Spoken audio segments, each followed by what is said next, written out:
Plants vs. Zombies is a franchise with enough levels to last me until retirement. Cactus City! But another thing these games are known for having are an endless amount of achievements. And seeing it's been a whole 2 years since I made a video on achievement hunting, how did you guys even watch this? I wanted to challenge myself in unlocking every achievement in Plants vs. Zombies 2. And trust me, some of these challenges don't even look possible.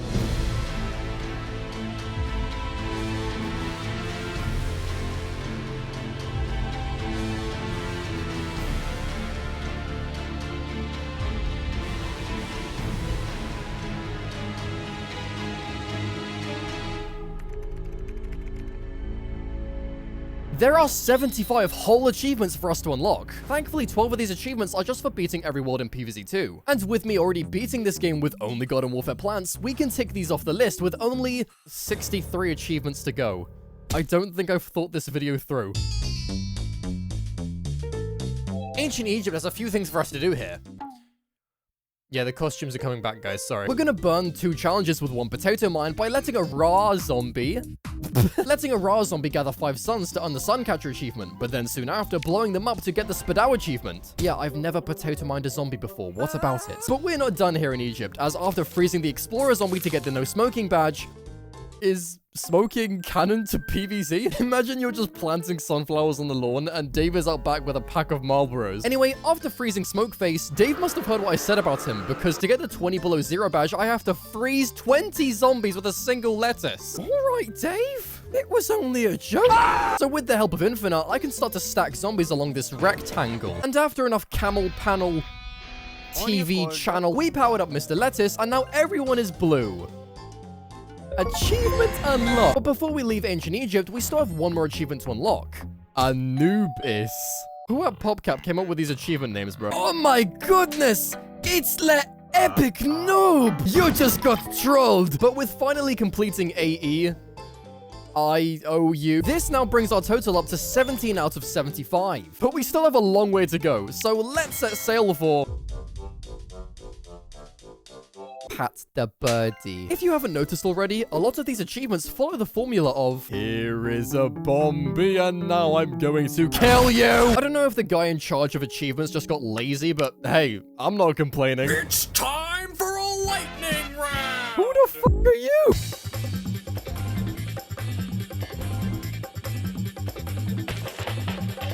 With our total now being up to 21 achievements, I think it's fair we complete a couple challenges that are a bit more on the random side. Like Sasquashed. You just got squashed, lol. Oh, it appears we've miscounted. I completely forgot to tell you guys about the premium sleep achievement. One of the easiest achievements to collect thanks to this video's sponsor, Manta Sleep. Have you ever had trouble sleeping? I sure have. Manta Sleep's line of premium sleep masks are made to fit comfortably for anyone and everyone. Hell, even Dave's giving it a try. That's not how you wear it. I've been personally using their Manta Sound sleep mask with its Bluetooth functionality, letting me play my favorite PvZ tunes to drift off to Sleepland. Why are you in Sleepland? And just like Dave heading home after a night out, I can't see a thing! The mask's blackout functionality makes this perfect for all of your not seeing activities, like driving. Use the link in the description to get your very own Manta mask now, and as a little bonus, be sure to use code Brando at checkout for 10% off on your mask. I love my Manta sleep mask. Try saying that 5 times fast. What the fuck? And here we have Tombbreaker. Let me guess. We have to go back to the desert and kill a mummy zombie? Oh, very scary Bomboclat games. Oh.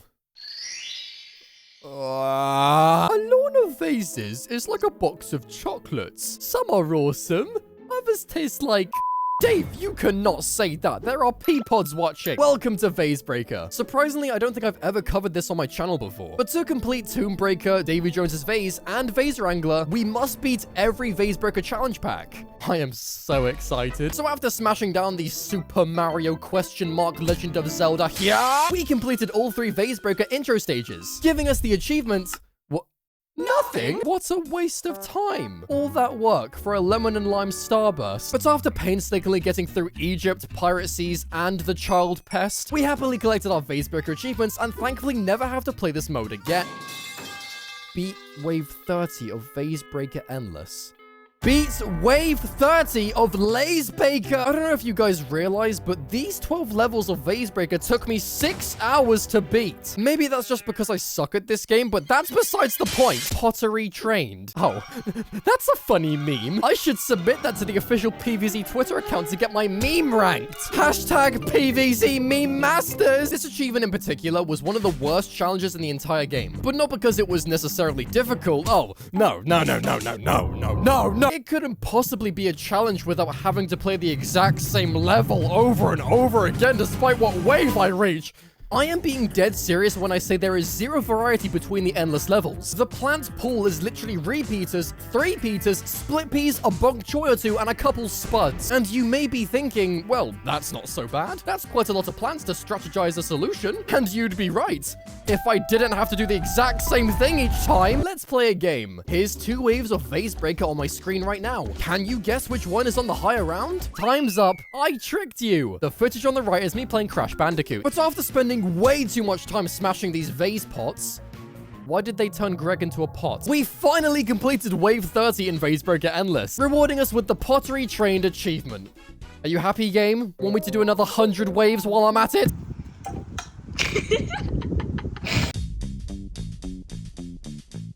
The Wild West has 5 achievements for us to get. With a couple of these, I managed to complete in my sleep. But as for these 3, they're gonna take a little bit more effort. Magical Fruit requires us to stun 10 enemies with a single chili bean, which might sound easy until you realize you need these zombies,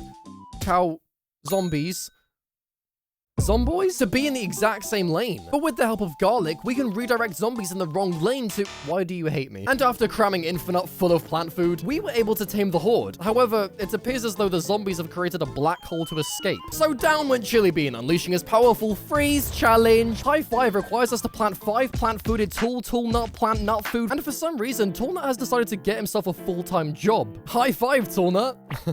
Get it? He can't because he doesn't have arms. What the fuck? This achievement isn't as difficult as it looks, despite this level not dishing out 5 whole ant dudes. We can use Tall Turnip. Remember this guy? Me neither. Using Tall Turnip can substitute for the 5 plant foods we would need to collect. And whilst we have to farm for these stupid turnips, shout out cost of planting crisis, we can complete our final task of maxing out Peapod behind Jack Black, which only leaves us to power up these nuts, in which accomplishing the final Wild West achievement. I want your hat. The far future achievements are surprisingly a lot more complex than... Oi, you! I'm gonna cut you in half. As the grass effect achievement requires us to fire half a stack of sun through the mystic shard of truth at ass, which makes me feel bad for this Conehead. I've always wanted a mech suit. Tile Denial is probably the most boring achievement, with you having to beat any far future level without the help of power tiles. Riveting stuff, PopCap. What's next here? Trigger a sun bomb to destroy a cone mech. Don't do it. By placing Infinite and letting it get eaten multiple times, we unlock the respawn achievement. What a suck name. But out of all of these far future quests, none of them compares to the Jettisons. No, not the Jetsons with the strange boy and girl and knockoff Scooby-Doo. The Jettisons requires to use Blover to defeat 30 jetpack zombies at once. I can't even count that high. I don't know how they expect me to keep these Oompa Loompa dressed bombies from not flying off and eating my face. Can you imagine being Blover just chilling on the lawn and then all of a sudden... The real way to beat this is to actually go into Terror from Tomorrow. What a terrific and trendy title. 'Tis totally tubular, you tongue twister twat. Terror from Tomorrow is the endless mode for far future, which in turn allows us to spawn waves which look like this. Would you like a side of level design with your zombies? Thankfully, the Michael Jackson zombies are part of the jetpack crew. And I know I've said this before, but the reference to PvZ1 with the disco zombies spawning 4 of their own backup dancers is probably my favorite reference in PvZ2. But all you guys care about is achievements. So moving on, with Far Future's 5 medals collected, I think it's time to go back in time to... With Coffee Bean from PvZ1 going extinct thanks to Dave's caffeine addiction, plants from the Dark Ages are able to be used whenever you want. Fume Shroom hasn't slept for 9 days. But this interesting mechanic led to Puff Shroom becoming overpowered in the daytime, and no, we can't have that. Here at PopCap, overpowered plants are only authorized for use by our paying clients. That's right, little Tim. Me? B. Spend 7,000 gems on level 3 Chomper. That is exactly what PvZ fans need right now. So unsurprisingly, puff shrooms after a short period of time are simply erased from existence. Let's make that an achievement. Fungus Humongous. Now, where have I heard that before? Getting 20 puff shrooms down on the board was barely a challenge. In fact, I managed to plant 27 of these squidgy one-ups, so take that, achievement guy at Popcat. All in jest and not bad. Ugh. Both need me to beat a level without jesters and wizards doing the thing, which is easily achieved thanks to the help from Snap. Where the fuck? Hold on one sec, guys. As much as I really wanted to solo the level with only Snapdragon. Hey, what? Hello? Who was that? Thanks to the help of Snapdragon to wipe out the jesters and Nightcap to wipe out everything. And after picking up your hat, sir. Oh, thanks. What? I don't know what your stupid hat. We're now over halfway complete with beating this game, but there's still plenty of achievements to collect, so grab some sunscreen and a surfboard and some ice cream and a beach ball and sunglasses. I feel like the big wave beach plants, like this guy, are some of the least used plants in the whole game.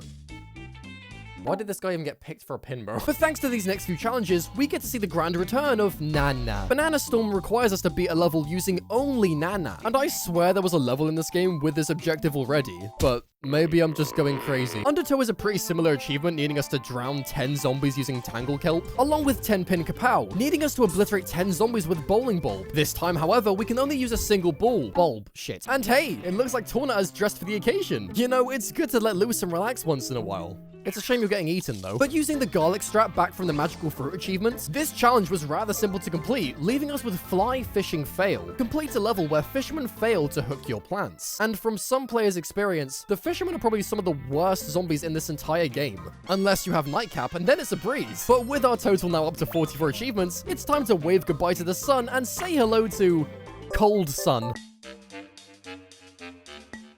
I genuinely don't remember Hot Potato existing until now, as the So Thoughtful achievement requires us to melt 13 ice blocks in a single level. I'm not sure why they picked such a low number, considering Day 19 of Frostbite Caves chooses to freeze everything we plant for funsies. But after throwing these lot back in the sauna, Knock 'em Dead requires us to fling back 6 zombies with 1 hit from Charred Guard. I think you know where this is going. Welcome back, Toolnuts. Goodness me, you're getting a lot of screen time, aren't you? It's kinda ironic now, considering I said this before. We received the Toolnuts, which I will probably never talk about again.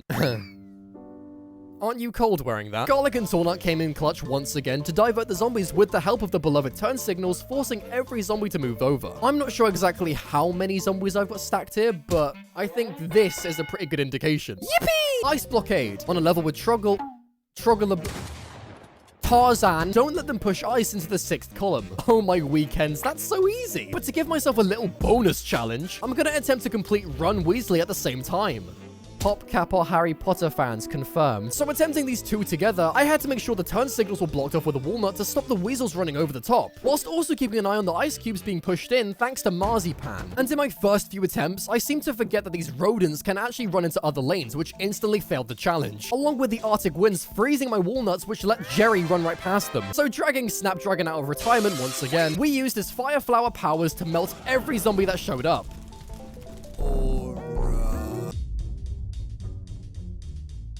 To complete Shovel Off and Ragweeds to Riches, we have to beat this level without letting a single shovel guy dig up our plants, whilst also managing to create 5 gold tiles on our own. These Shovel of Truth Bombies do seem intimidating at first, but Aki manages to take care of them pretty well, and as long as you save up enough plant food, you can comfortably get your 5 gold leaves down before the level is over. I don't know why I said that like you guys are watching a tutorial. I'm probably the last person you should be asking for help beating this game. Have 10 red stingers in front of your house. Done. What's next, game? Plant 3 sunflowers to help generate sun. The final achievement we have to collect here needs us to beat a level with 3 families of 12, which quite literally is just day 28. Yeah, the achievement is to beat this level. Very creative game. Let's just move on to...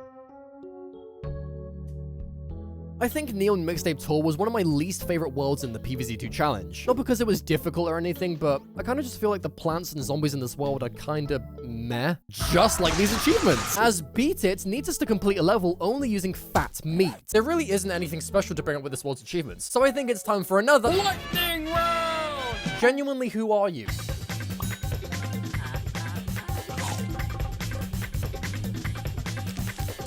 What a fun montage. I also took care of that guy, so he shouldn't be a problem anymore.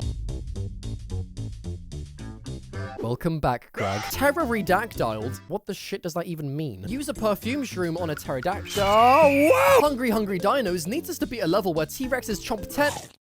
You know, I'm starting to see a trend with these achievements. I know the colorful beasts are the main attraction for this world, but I don't remember Neon Mixtape Tour getting any special treatment with its fancy different song waves, like Pop, and Rock, and Lil Uzi Vert. And what about the King in Dark Ages? He didn't get a cool sticker from the dentist. Where's everybody else's cool achievement?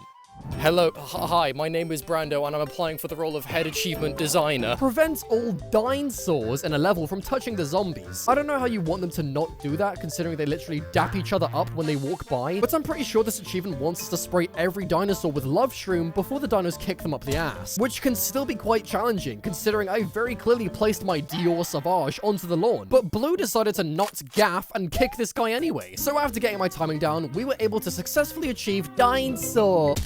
Defeat 7 zombies with a single... Garlic, do you mind doing me a favor, mate? As I was getting ready to set off for our next world, I accidentally forgot about each world's achievement for vanquishing a gargantua. This guy's name is King Nut. Alright, moving on. Considering modern day is the last world in this game, the achievements here have fittingly ramped up their difficulty, which is fun. The Shadow family requires us to get 20 shadow plants on the lawn before the level ends. And whereas the Puff Shroom version of this was easy peasy melon squeezy, the shadow plants do less to work together, which can lead to the majority of them being eaten. So much for being a family. It's actually got to a point where I beat the level too early with only 15 shadow plants. This guy doesn't have eyes. So after countless attempts, I managed to hit the home run and place 27 shadow plants in time. You're an all-star? Requires us to beat a level without the football zombies tackling even a single plant. Since all-star zombies run until they can't keep up with their legs, I thought Cactus City might conquer the all-stars simply by running over them, with the help of Melon Pole to slow them down. But it turns out these guys are just too fast and obliterated Melon Pole anyway, which is when I started researching how strong the football zombie is. Why is it a football zombie? What if he was an artist? But after many failed experiments, Snoopy and Chomper turned out to be the perfect combo to force the All-Stars to slow down, leaving us with only 2 achievements to set a newspaper zombie on fire. There, is that good enough? Leaving us with only 1 achievement left to collect in PvZ2. The Time Traveler achievement. Complete a level where each of your plants come from a different world. And I think this is the perfect achievement to end this game on. Everyone from different places coming together for one last battle, which is a bit like you guys joining me for every PvZ video I make. You guys who choose to watch my videos each and every day has made this channel become what it is today. It's up to you whether that's a good or bad thing. But seriously, guys, I just want to thank you for joining me on this journey so far. Let's go close up this game. The cast I brought along here were randomly selected, as you can tell by my choice of laser beam and coconut cannon. And whilst this last achievement wasn't too difficult, it felt more like a victory lap for finally 100%ing this game. Look, I even made it a cool pattern. But with this level complete, that acts as our final achievement, meaning I 100% beat PvZ2 with every achievement happily collected. I've been Brando, you've been the viewer. Bye.